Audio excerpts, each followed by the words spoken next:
বিদেশা বিদেশা। আচ্ছা শুনেন, এই মহিলা বলতেছে কি, এ দেখেন ওর বড় ছেলে, মেজো ছেলে হচ্ছে এই ছেলে। তোমার আসসালামু আলাইকুম। আমরা এখানে পরকিয়া এবং লুচ্চামি করার সামনে আমরা ধরছি।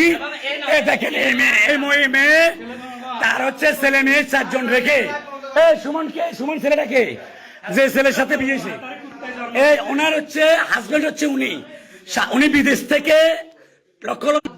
এই আপনার নাম কি? আমার নাম শিপন। এই শিপন ভাইয়ের ওয়াইফ, উনি কখনো হচ্ছে উনি কিন্তু ওকে ডিভোর্স দেয় নাই। আপনি কি ডিভোর্স দিয়েছেন? না, আমি হ্যাঁ জানিও না। ডিভোর্স দিয়েছেন? জানিও না। জানো না? এবং আমার বাড়ি থেকে একটু দিকে যান। আপনি বিদেশ থেকে কবে আসছিলেন? আমি আসছি আজকে 4 মাস। 4 মাস। এই আপনার বাড়ি থেকে পলাতক কতদিন? এর আগে বাড়ির বাইরে আসিল এবং আজকে এটাকে আমরা কোরবানের পরে বাড়ি নিয়ে জি। এসেছি। এই আজকে এই দিন আবার নাই। আমার একটা পার্সেল আসতেছে, এটা একটু নাও, আমার থেকে রিসিভ করো। এই কি আপনার স্বামী? আপনার স্বামী কি চিনেন না? তাহলে যার সাথে মোটরসাইকেল, হ্যাঁ স্বামী, তা এ ছেলে কার? আপনার যদি এ ছেলে হয়, তোমার আব্বুকে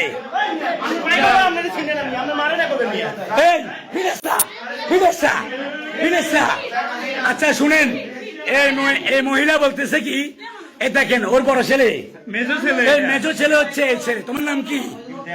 ইমতিয়ান। তোমার নাম? ছোট ছেলে আলিফ। আপনার নাম কি? শিবন। আপনার কি হয়? উনি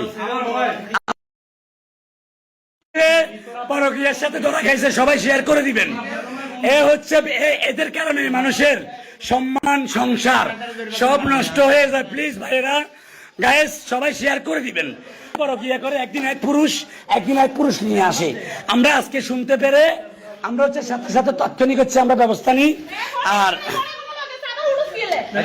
এই এখানে বসুরহাট পৌরসভা 8 নম্বর ওয়ার্ডের আমাদের ক্ষুদ্র কর্মী, যুব দলের কর্মী যারা আছেন আমার সাথে ছিলেন, তারা আমার সাথে হচ্ছে আলোচনা করার পরে আমি তাদেরকে সিদ্ধান্ত দিয়েছি, তারা আসা পর্যন্ত অপেক্ষা করো। তারপরে হচ্ছে এই ছেলে ওনার আগের হাজবেন্ড যে প্রবাস থাকতো, লক্ষ লক্ষ টাকা হচ্ছে পাঠাতো, এই নারী হচ্ছে এই ছেলেকে অস্বীকার করতেছে। তোমার নাম কি বলছো? আলিফ। তোমার আম্মু তোমাকে অস্বীকার করছে না? হ্যাঁ দেখছেন, তার জন্ম, তাকে এই ছেলেকে জন্ম দিয়েছে, তাকে অস্বীকার করেছে। আপনারা শেয়ার করে দেন। এরকম একটা মহিলা, একদিন এক পুরুষ, একদিন এই দেখেন, এটা হচ্ছে তার মেজো ছেলে, এটা তার মেজো ছেলে। দেখছেন, দেখেন আপনারা শেয়ার করে দেন।